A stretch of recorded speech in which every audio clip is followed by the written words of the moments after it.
श्री गणेशाय नमः। ओम नमो भगवते वासुदेवाय। जय जय श्री विठ्ठल, जय श्री हरि। प्रिय भक्तजनों, आज का दिन अत्यंत पावन, अत्यंत मंगलमय और भगवान श्री हरि की असीम कृपा बरसाने वाला दिन है। आज योगिनी एकादशी का दिव्य व्रत है। शास्त्रों में कहा गया है कि जो भक्त इस पवित्र तिथि पर श्रद्धा, विश्वास और निर्मल हृदय से भगवान विष्णु का स्मरण करता है, उसका जीवन धीरे धीरे पापों के अंधकार से निकलकर भक्ति के प्रकाश से भरने लगता है। योगिनी एकादशी केवल एक व्रत नहीं है, बल्कि ये मन को पवित्र करने का, अहंकार को मिटाने का और भगवान के चरणों में अपने जीवन को समर्पित करने का शुभ अवसर है। इस दिन किया गया हरिनाम, भजन, कीर्तन और कथा श्रवण अनंत गुना फलदायी माना गया है। कहा जाता है कि भगवान धन से नहीं, दिखावे से नहीं, बल्कि अपने भक्त के निष्कपट प्रेम से प्रसन्न होते हैं। जिसने अपने मन में सच्ची भक्ति का दीप जला लिया, उसके जीवन में प्रभु किसी न किसी रूप में अवश्य प्रकट होते हैं।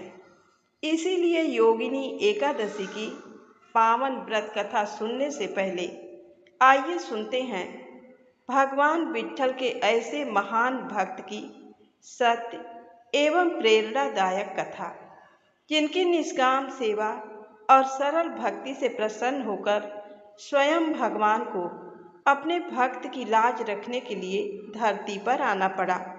ये कथा है भगवान विठ्ठल के परम भक्त महान संत सेनानाई की। आइए श्रद्धा, विश्वास और हरिनाम के साथ इस पावन कथा का आरंभ करें। जय श्री हरि। महाराष्ट्र की पावन भूमि सदैव संतों की भूमि रही है।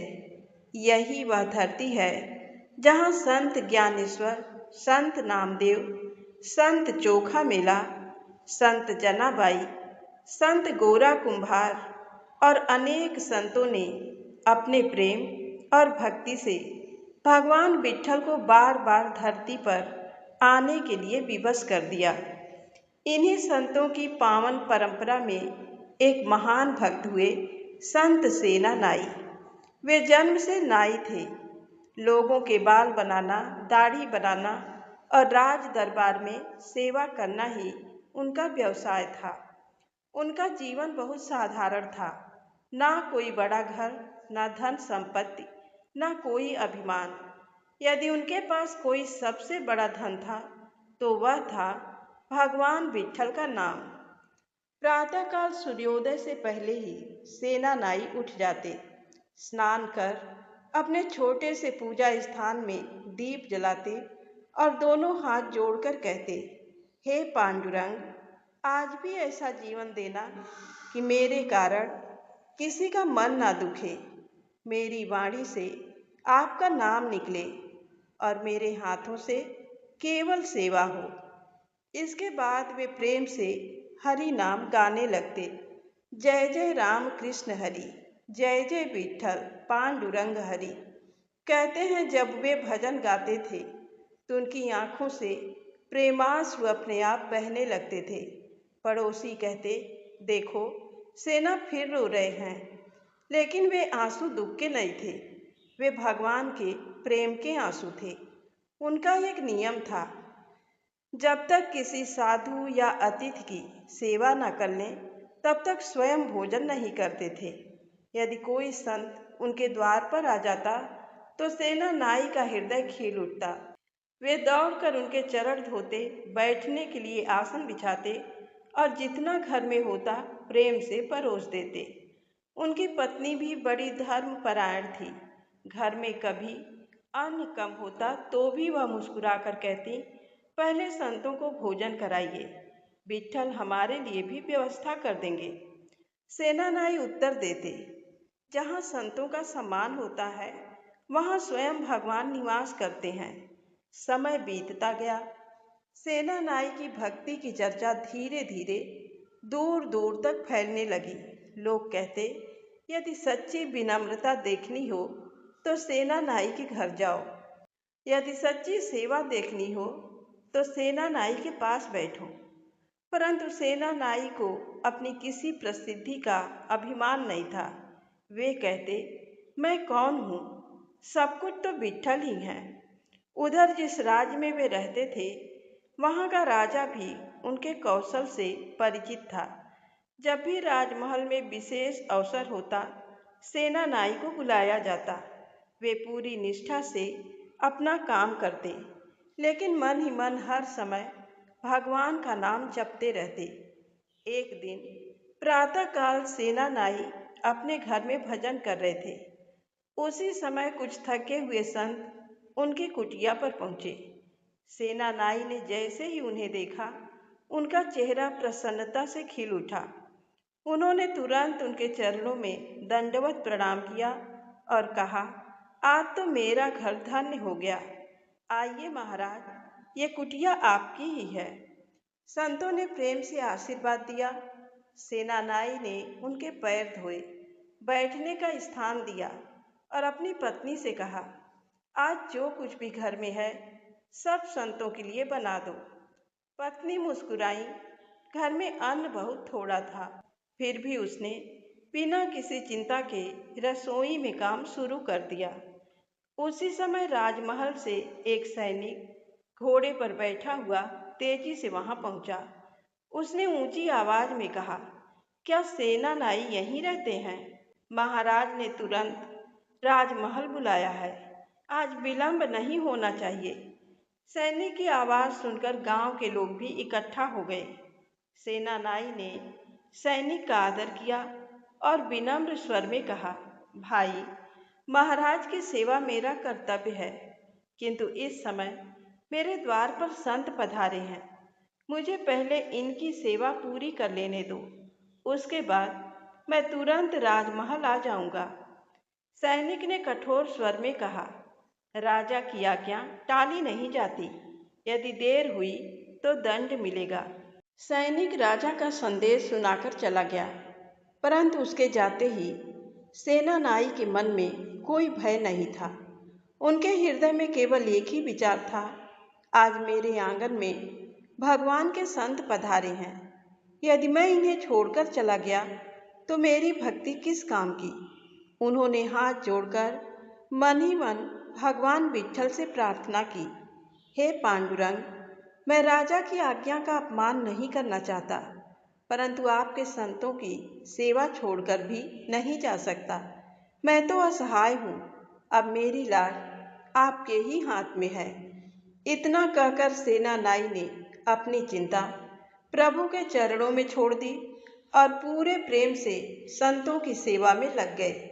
वे स्वयं रसोई में जाकर पानी भर लाए, संतों के चरण धोए, पत्तल बिछाई, जो कुछ घर में था वही अत्यंत प्रेम से परोस दिया।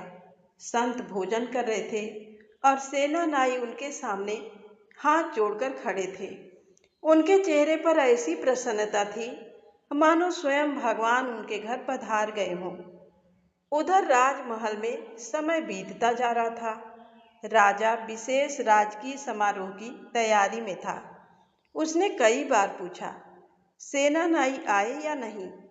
सेवक हर बार यही उत्तर देते, महाराज अभी तक नहीं पहुँचे। राजा का स्वभाव तेज था, वह क्रोधित होने लगा। आज तक सेना ने कभी विलंब नहीं किया, आखिर बात क्या है? इसी बीच महल के द्वारपाल ने आकर प्रणाम किया और कहा, महाराज, सेना नाई पधार गए हैं। राजा ने तुरंत उन्हें भीतर बुलाने का आदेश दिया। कुछ ही क्षणों बाद सेना नाई राजसभा में प्रवेश करते दिखाई दिए। वे बिल्कुल वैसे ही थे, वही सादा वस्त्र, वही विनम्र चाल, वही शांत मुखमंडल। उन्होंने राजा को प्रणाम किया और अत्यंत सहज भाव से अपना कार्य प्रारंभ कर दिया। राजा उन्हें देखता रहा। आज उसके मन में एक अजीब सी शांति उतर रही थी। उसने पहले कभी ऐसा अनुभव नहीं किया था। जब सेना नाई उसके समीप आए तो राजा को लगा जैसे उनके शरीर से कोई साधारण सुगंध नहीं, बल्कि मंदिर की दिव्य धूप और तुलसी की पवित्र महक आ रही हो। राजा मन ही मन सोचने लगा, आज सेना में कुछ अलग ही तेज दिखाई दे रहा है। सेनानाई पूरी एकाग्रता से अपना कार्य करते रहे। उनके चेहरे पर ना कोई जल्दी थी, ना कोई चिंता, मानो उनके भीतर कोई दिव्य शांति प्रवाहित हो रही हो। कुछ ही देर में राजा की दाढ़ी और केशों की सेवा पूरी हो गई। राजा ने दर्पण में अपना मुख देखा। फिर जैसे ही उसकी दृष्टि सामने खड़े सेनानाई पर पड़ी, वह एक क्षण के लिए स्तब्ध रह गया। उसे ऐसा प्रतीत हुआ जैसे सेनानाई के स्थान पर स्वयं भगवान खड़े हों। उसने आंखें मलकर फिर देखा। अब उसे लगा मानो उस साधारण नाई के सिर पर दिव्य मुकुट की आभा झलक रही हो। क्षण भर के लिए पीतांबर का प्रकाश दिखाई दिया और फिर सब कुछ पहले जैसा हो गया। राजा का हृदय कांप उठा। वह सोचने लगा, ये मेरी आंखों का भ्रम था या कोई दिव्य संकेत। उसने आदरपूर्वक सेनानाई को दक्षिणा दी। सेनानाई ने शांत भाव से प्रणाम किया और वहां से चले गए। राजा देर तक उसी विचार में डूबा रहा। उधर वास्तविक सेनानाई अभी भी अपने छोटे से घर में संतों की सेवा कर रहे थे। संतों ने प्रेम पूर्वक भोजन किया। भोजन के बाद हरिनाम संकीर्तन प्रारंभ हुआ। राम कृष्ण हरि, जय जय विठ्ठल पांडुरंग हरि। कीर्तन की ध्वनि से पूरी कुटिया भक्ति रस में डूब गई। सेनानाई अपने आप को भूल चुके थे। उनकी आंखों से अश्रुधारा बह रही थी। उन्हें समय का बिल्कुल भी ध्यान नहीं रहा। कुछ समय बाद संतों ने उन्हें आशीर्वाद दिया और आगे की यात्रा पर निकल पड़े। संतों को विदा करके जैसे ही सेनानाई भीतर आए, अचानक उन्हें राजा का संदेश याद आया। वे घबरा उठे। अरे, मैं तो राजमहल जाना ही भूल गया। उन्होंने माथे पर हाथ रख लिया। हे विठ्ठल, अब तो बहुत देर हो गई। न जाने महाराज कितना क्रोधित होंगे। यदि दंड मिला तो अभी आपके चरणों में स्वीकार है। इतना कहकर सेनानाई बिना विलंब किए राजमहल की ओर दौड़ पड़े। चलते चलते वे महल पहुंचे। द्वारपाल ने उन्हें देखते ही आश्चर्य से कहा, सेना जी, आप फिर कैसे आ गए? सेनानाई ने विनम्रता से कहा, भाई, मैं तो अभी पहली बार आया हूँ। महाराज का बुलावा मिला था, उसी के लिए उपस्थित हुआ हूँ। द्वारपाल ने विस्मित होकर उन्हें भीतर जाने दिया। राजसभा में प्रवेश करते ही सेनानाई ने दूर से ही राजा को दंडवत प्रणाम किया। विनम्र स्वर में बोले, महाराज, अपराध क्षमा करें। संतों की सेवा में समय का ध्यान न रहा। मैं आपकी आज्ञा का पालन समय पर न कर सका। जो दंड उचित समझें मुझे स्वीकार है। राजा ने आश्चर्य से उनकी ओर देखा। कुछ क्षण तक वे मौन रहे। फिर बोले, सेना, ये कैसी बात कर रहे हो? तुम तो आज समय पर आए थे। तुमने मेरी सेवा भी की और अभी कुछ ही समय पहले यहाँ से गए हो। राजा की बात सुनकर सेनानाई स्तब्ध रह गए। उन्होंने दोनों हाथ जोड़कर कहा, महाराज, मैं सत्य कह रहा हूँ। मैं आज पहली बार आपके सामने उपस्थित हुआ हूँ। इससे पहले मैं यहाँ नहीं आया। अब राजा भी गंभीर हो गया। एक ओर सेनानाई का निष्कपट चेहरा, दूसरी ओर कुछ समय पहले स्वयं अपनी आंखों से उन्हें देखकर सेवा कराना। कुछ देर तक सभा में गहरा मौन छाया रहा। राजा ने धीरे धीरे पूरी घटना सुनाई। सेना, आज तुम आए थे। तुमने पहले की तरह मेरी सेवा की। मैंने तुम्हें दक्षिणा भी दी। तुम बिना कुछ कहे चले गए। ये सुनते ही सेनानाई की आंखें भर आईं। उन्होंने भीतर ही भीतर भगवान विठ्ठल का स्मरण किया। उनके होंठ कांपने लगे। वे समझ गए कि ये किसी मनुष्य का कार्य नहीं हो सकता। वे वहीं खड़े खड़े रो पड़े। आंसू बहते हुए उन्होंने कहा, हे दीनदयाल विठ्ठल, ये आपने क्या कर दिया? मैं तो संतों की सेवा में लगा था। मेरी लाज रखने के लिए आपको स्वयं मेरे रूप में आना पड़ा। प्रभु, मैं इस कृपा के योग्य कहाँ था? राजा ने ये सुना तो उनका हृदय भी द्रवित हो उठा। अब उन्हें भी समझ में आ गया कि आज उनकी सेवा किसी साधारण मनुष्य ने नहीं, बल्कि स्वयं भगवान ने की थी। राजा तुरंत अपने सिंहासन से उतर आए।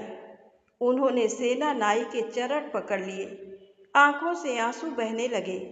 राजा बोले, धन्य हो सेना, धन्य है तुम्हारी भक्ति, जिसके लिए स्वयं भगवान सेवक बन जाएं। उससे बड़ा भक्त संसार में कौन होगा? सेना नाई घबरा गए। उन्होंने राजा को उठाते हुए कहा, महाराज, ऐसा ना कहिए। मैं कोई महान नहीं हूँ। मैं तो प्रभु के भक्तों का सेवक हूँ। यदि कोई महिमा है तो केवल मेरे विट्ठल की है। भक्त की लाज रखना तो उनका स्वभाव है। राजा ने विनम्र स्वर में पूछा, सेना, तुम्हारी भक्ति का रहस्य क्या है? सेना नाई ने अत्यंत सरल शब्दों में उत्तर दिया, महाराज, मैंने जीवन में कभी भगवान से धन नहीं मांगा, पद नहीं मांगा, सम्मान नहीं मांगा। मैंने केवल इतना मांगा कि मेरा मन उनके चरणों से कभी दूर ना हो। जो संतों की सेवा करता है, जो हरिनाम में प्रेम रखता है, जो अहंकार छोड़ देता है, उसके जीवन की चिंता स्वयं भगवान करते हैं। राजसभा में उपस्थित सभी लोग ये सुनकर भाव विभोर हो उठे। उस दिन राजा ने निश्चय किया कि राज्य में संतों का अधिक से अधिक सम्मान होगा, हरिनाम संकीर्तन होगा और धर्म की सेवा को सर्वोच्च स्थान दिया जाएगा। उधर सेना नाई पहले जैसे ही बने रहे। न उनके मन में अभिमान आया, न उन्होंने कभी ये कहा कि भगवान मेरे लिए आए थे। वे अगले दिन भी उसी प्रेम से लोगों की सेवा करते रहे।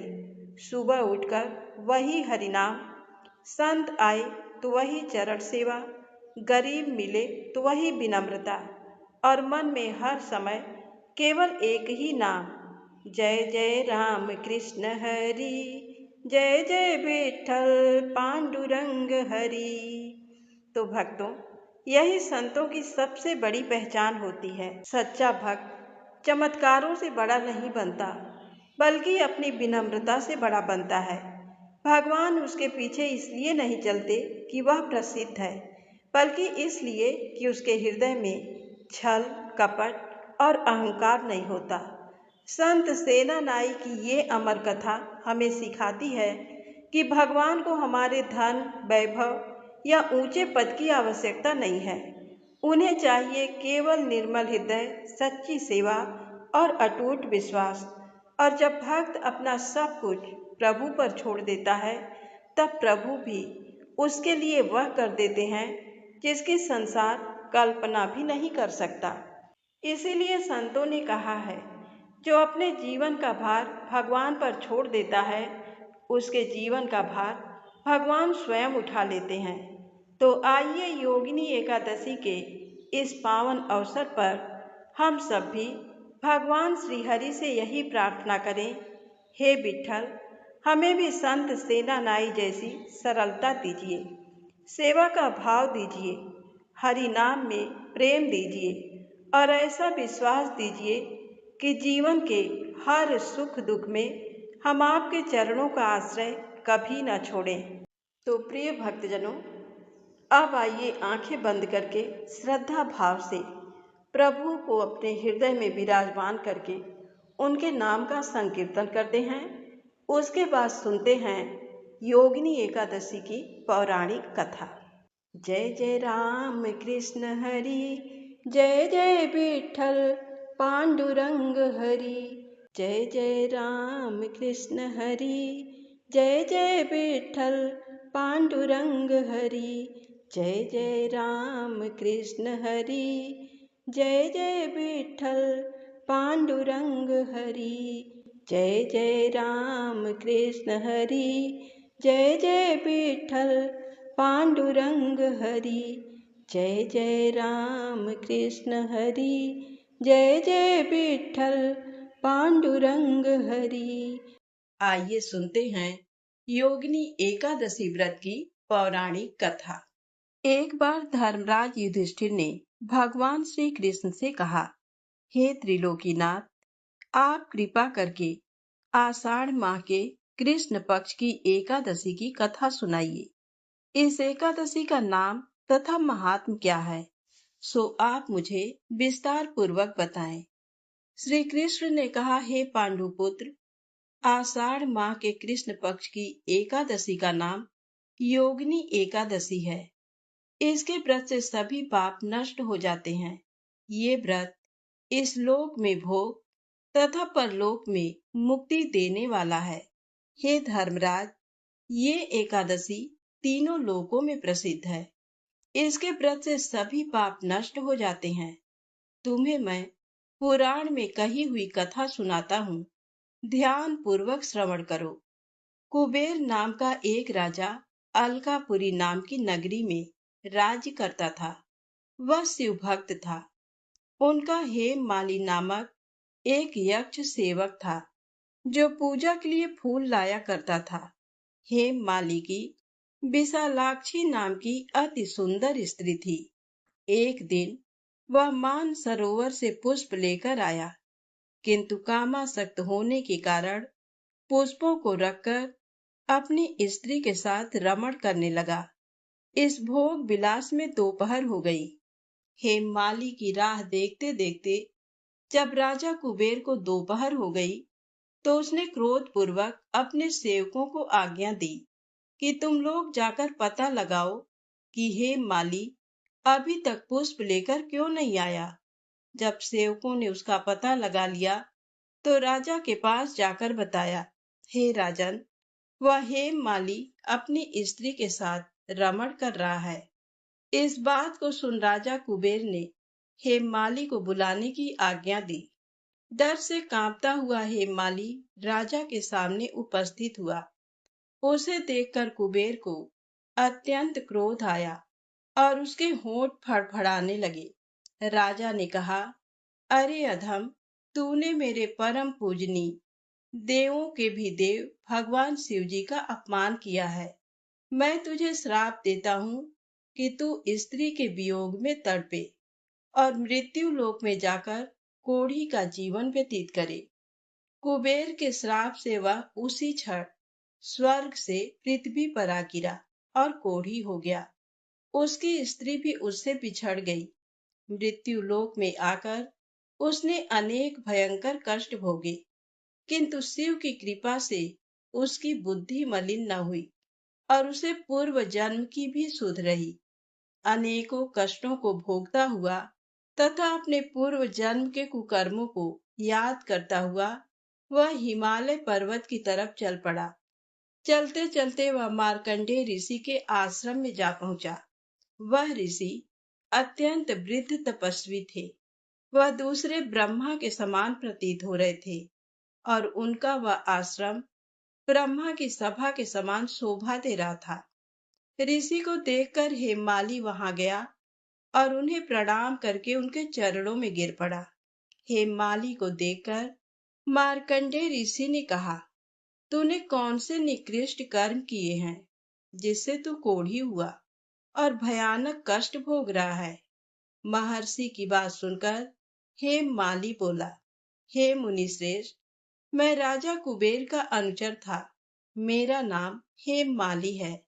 मैं प्रतिदिन मान सरोवर से फूल लाकर शिव पूजा के समय कुबेर को दिया करता था। एक दिन पत्नी सहवास के सुख में फंस जाने के कारण मुझे समय का ज्ञान ही नहीं रहा और दोपहर तक पुष्प न पहुंचा सका। तब उन्होंने मुझे श्राप दिया कि तू अपनी स्त्री का वियोग और मृत्यु लोक में जाकर कोढ़ी बनकर दुख भोग। इस कारण मैं कोढ़ी हो गया हूँ तथा पृथ्वी पर आकर भयंकर कष्ट भोग रहा हूँ। अतः कृपा करके आप कोई ऐसा उपाय बतलाएं जिससे मेरी मुक्ति हो। मार्कंडेय ऋषि ने कहा, हे हेममाली, तूने मेरे सम्मुख सत्य वचन कहे हैं, इसलिए मैं तेरे उद्धार के लिए एक व्रत बताता हूँ। यदि तू आषाढ़ माह के कृष्ण पक्ष की योगिनी नामक एकादशी का विधान पूर्वक व्रत करेगा तो तेरे सभी पाप नष्ट हो जाएंगे। महर्षि के वचन सुन हेममाली अति प्रसन्न हुआ और उनके वचनों के अनुसार योगिनी एकादशी का विधान पूर्वक व्रत करने लगा। इस व्रत के प्रभाव से अपने पुराने स्वरूप में आ गया और अपनी स्त्री के साथ सुखपूर्वक रहने लगा। भगवान श्री कृष्ण ने कहा, हे राजन, इस योगिनी एकादशी की कथा का फल 88,000 ब्राह्मणों को भोजन कराने के बराबर है। इसके व्रत से सभी पाप नष्ट हो जाते हैं और अंत में मोक्ष प्राप्त करके प्राणी स्वर्ग का अधिकारी बनता है। तो प्रेम से बोले, श्री हरि विष्णु भगवान की जय हो।